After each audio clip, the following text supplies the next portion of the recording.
Au lendemain de la Seconde Guerre mondiale, les revendications pour l'indépendance grandissent parmi les peuples colonisés. Fragilisés et déchus de leur prestige au sortir de la guerre, les puissances coloniales ne font désormais plus peur. De plus, les deux superpuissances de la guerre froide, États-Unis d'Amérique et URSS, soutiennent la décolonisation. Ainsi, le secrétaire d'État états-unien affirme en novembre 1953 « Nous n'avons pas oublié que nous fûmes la première colonie à arracher l'indépendance ».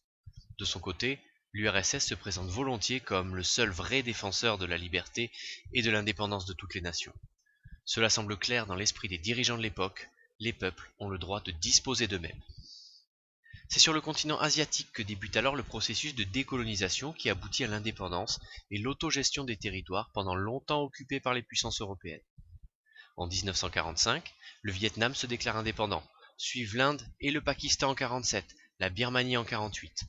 Les indépendances s'enchaînent et en avril 1955, les représentants de 29 pays africains et asiatiques se réunissent en Indonésie à Bandung et condamnent la colonisation.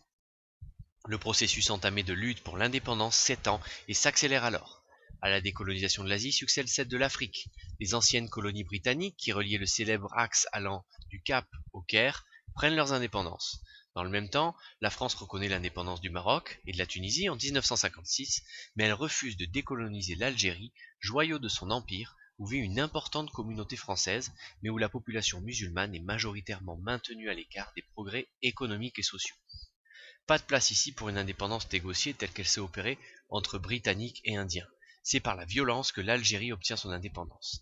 À partir de 1954, le FLN, Front de Libération Nationale, mène la guérilla contre l'armée française. Les combats sont rudes, les massacres permanents. Finalement, l'Algérie obtient son indépendance tardivement en 1962. S'ensuit rapidement la décolonisation de l'Afrique noire. La décolonisation n'est donc pas un processus uniforme et la lutte pour l'indépendance peut se faire par les armes, comme en Algérie, ou pacifiquement, comme ce fut le cas pour l'Inde.